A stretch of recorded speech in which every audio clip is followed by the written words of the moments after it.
Muraho bavandimwe nshuti zanje, nkuzaniye ubumenyi 10 buri mworozi wese w'inkwavu agomba kumenya mbere yo gutangira ubworozi, cyangwa se n'usanzwe abikora kuko wasanga hari ibyo atarazi. Ibi bizafasha kugira ngo agire ubworozi bufite umusaruro, ubworozi bumuteze imbere, kandi bukaba n'ubworozi budateza igihombo. Ari nayo mpamvu nahisemo kubyita ko ari impano ya buri mworozi, kuko ni iby'ingenzi cyane ku bashaka kugira ngo batezwe imbere n'ubworozi bw'amatungo magufi, aribwo twita ubworozi bw'inkwavu. Subscribe niba wayikanze, ubu uraba usigaje ikintu kimwe, gutega amatwi. Wandike no muri comment ikizagufasha cyane kwita ku bworozi bw'inkwavu zawe. Tudatinze ku mwanya wa mbere, aho kororera. Tekereza neza ko niba ugiye korora inkwavu cyangwa se niba wari usanzwe uzorora, ongera utekereze neza ko aho hantu uri kororera hakwiye kororerwa inkwavu. Ako se waba utekereza ko inkwavu se zikenera hehe ho kororera? Inkwavu cyambere ahantu hakeneye kororera, hakenera ahantu hadashyuha cyane, hadakonja cyane, ahantu hatagera umuyaga cyangwa se ngo hagere cyangwa ngo habure umwuka nanone mwiza usanzwe. Urumva ko aho hantu urahekeneye ari mwayene. Wibuke ko n'inkwavu zanga umwuka mubi cyane, by'umwihariko n'amaparufe. Ntukajye mu nkwavu ufite ikintu bita parufe ku myenda yawe. Twikomereze ku cya kabiri, korora izo ufitiye ubushobozi. Uriya hari ikindi kintu utazi. Ushobora kuvuga ni worore nyinshi, bizango niho bizafata, niho bizaguteza imbere, ariko icyo kintu cyo bakibese hari beje. Kuko ugomba kwita ku buryo uzazigaburira ndetse no kuzitaho nyine muri rusange, kuzikorera amasuku. Ariko mbere na mbere ikintu bita ibiribwa. Ese ufitiye kuzigaburira zikamera neza?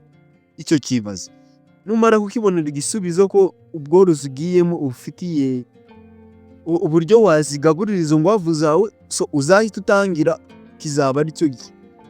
Gusa tujye no ku mwanya wa gatatu, wumva igihe aricyo kuzigaburira ku gihe. Weho ikintu uzakura gena igihe cyo kuzigaburira. Hari abazigaburira mu gitondo, saa sita na nimugoroba, kuko njye nanjye niko mbikora. Ese wowe ni ryari ukwiye kuzigaburira? Menya igihe neza, bizagufasha kugera icyo gihe wateguye ibyo kuzigaburira, na ndetse bitewe nuko utazigaburira buri uko ubonye kose, uzamenya n'ikigero wazihaye ubwatsi, umenye tesi ubu ngubu ugomba kuzimeza neza, zikarya zikamera neza. Nicyo by'ingenzi bizagufasha mu gihe watangiye gushyiraho igihe cyo kuzigaburira. Urumva ko ni ikintu cy'ingenzi cyane. Ku mwanya wa kane, kumenya amoko y'inkwavu n'akamaro kazo. Icyo kintu wari uzi ko ari ingenzi cyane. Hari amoko menshi, urugero New Zealand White, California White, Chichila White. Izo zose ni umwe mu bwoko nyine ugomba kumenya, butanga umusaruro, ariko atari bwose. Ugomba kumenya amoko y'ubworozi.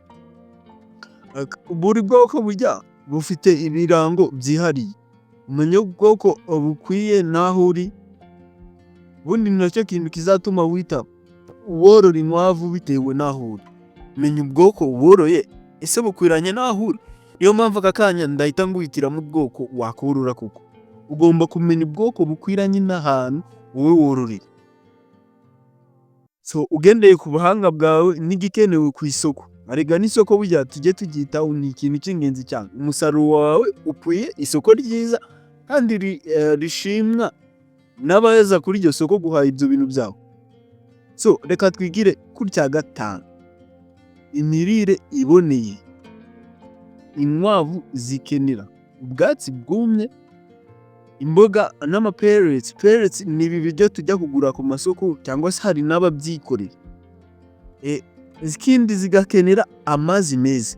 Inkwavu burya zikenera amazi meza, cyane cyane ku borozi bakoresha aya mapellets turi kuvuga. Ibiryo biba bimeze nk'amafu, bikorwa mu buryo bahuza ibintu bimwe na bimwe. Iho ngaho niho ziba zikeneye amazi ku rugero ruri hejuru cyane.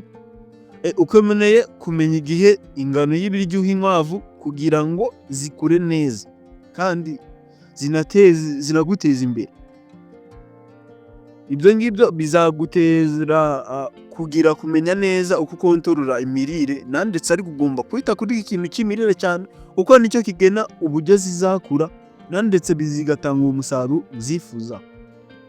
Kugira ngo tubone igihe gihagije cyo kwita kuri ibi bintu tumaze kuvuga uko ari 5 biri mu gice cya mbere, kugira ngo ubumenyi bwacu butaba burebure, ntihagire ikintu cyinshi dukuramo cyane ugasanga byose bidupfiriye ubusa. Wowe ikintu usabwa gukora ni kimwe, wandika muri comment part 2 bidatinze nacyo nejo sindatinda. Gusa wibuzirikane ko ubumenyi butayagize icyo bukoreshwa nta kamaro buba bufite. So ni byiza ko ugomba kureba aho utabikora neza ukagerageza kugira icyo uhinduraho niba usanzwe uri umworozi, ariko kubashya bo namwe icyo gukora murakizi, birumvikana ni ukusanya ubumenyi buhagije bimwe turi no kuganirira nga kugira ngo ubashe kumenya byinshi ku by'ubworozi kugira ngo bizaguteze imbere. So rero tudatinze reka mbabwire ko tuzasubira vuba bidatinze ku gice cya 2. Kanda subscribe, like na comment unyereka ko turi kumwe. Imana ibahe umugisha.